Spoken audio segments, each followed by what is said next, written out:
Sithanda ukubingelela abalandeli be-channel sesichazela namuhla igama lami nguHlengi wesibongo wambotho. Namhlanje nesifiso sokuthi ngike ngichaze ukuthi kusho ukuthini uthole ukuthi uphupha udutshulwa noma uphupha kunabantu abasuke bekujaha ngezibhamu.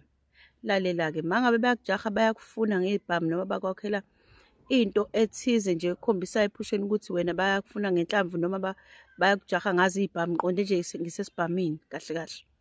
Ibikani leyo nto leyo? Isuke ibika izitha ezisuke ifuna ukwenza okubi kuwe. Kungaba ngobuthakathi, kungaba ngokuthi bafuna ukwenza ubuthakathi buhlanganise inoma yini bafowethu esuke izoshaya wena. Uyasazi isibhamu, mhlawumbe yakhona isuke iphuma ngejubane isuke iza kuwena izoshaya wena. Lalela-ke, khona uzodlula-ke emhlabeni, suke kukanjalo ngokwasempilweni. Kodwa ngokwasebusuku usuyayiphupha-ke usubona yadutshulwa.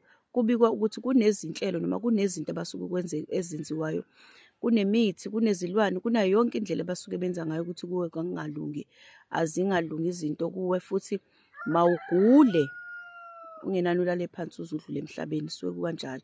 Yindaba-ke kushiwo njalo kuthiwa isibhamu uma uphupha udutshulwa kusuke kubika lokho. Lalela-ke chazela.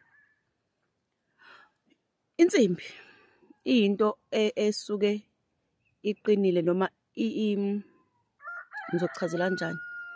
Into eqinile engase siyifanise nokuthi ilukhuni noma inzima. Sho ukuthi lo muntu osuke enza into kuwena usuke efuna makube nzima, lento asuke yenzile fanele kube into ezofika inzima, inamandla phezu kwakho, ungeke uzihlule kalula. Usuke inhloso yakhe isuke lapho. Chaza nje sona. Kuzoba inhlamvu lena engaphakathi ekhipha umlilo, usuke letha ulaka oluzofika nento kuwe ezoba nzima, insimbi le ezoba nzima kanye nempushana leyo phakathi ehambisana nani nokuthakwa kwezinto. Qonde nje ukuchazela ngesibhamu mouse pushing, nokuthakwa kwezinto ezithize ezothi mazifika empilweni yakho noma makufika kuwe lobo buthakathi, mase bakha ubuthi obuzobulala bani? Wena. Umlilo losuhamba ulaka lolo uthi ukwenza lento ngokudinwa nangokuthi ufuna ukuthi makube kubi, wonakale kube kubi emzimbeni wakho, ugulula le phansi udlule emhlabeni ngemithi eyinhlanganisela yokucikeka, yokudinwa nolaka nokunyanya, yonke into nje ihlanganise yonke leyo nto leyo uthi funa kube kubi kanjalo kuwena.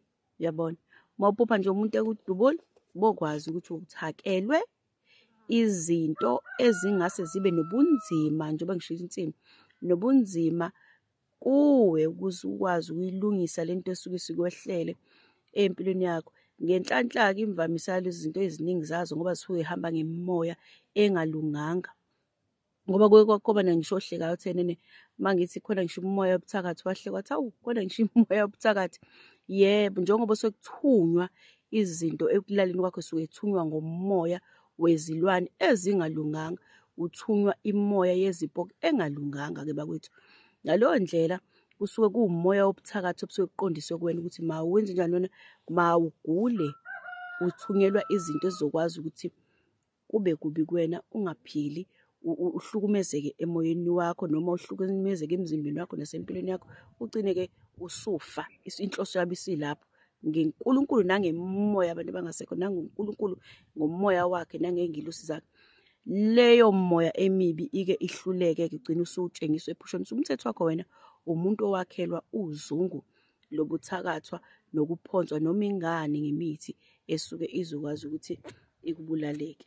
Okwanamhlanje ngicela ukuma lapho ngoba bengiphendula lana ngoba bakhona abangibhalela ukuthi uma uphupha isibhamu udutshulwa, cha kusuke kuyisitha lapho usukhonjiswa ukuthi uyathakatha kakhulu ngemithi esuke ihlanganisiwe ehamba ngemimoya engabe kuthunyelwa izilwanyana-ke noma ngabe kuthunyelwa izinto zonke lezi ezingalungile ey'kwazi ukusuke yifika kuwena. Usuke uyaphupha wena ubona umuntu ongamazi ekujaha kusho ukuthi usuke ufunwa phansi phezulu-ke. Uma futhi kwesinye isikhathi ubona kanjalo, ungagcina sekuwukuthi impela sebekufuna inqobo yakhona.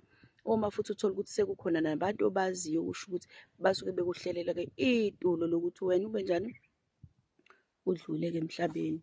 Ngaleyo ndlela ngicela ukuma lapho nisaleni kahle-ke bakwethu.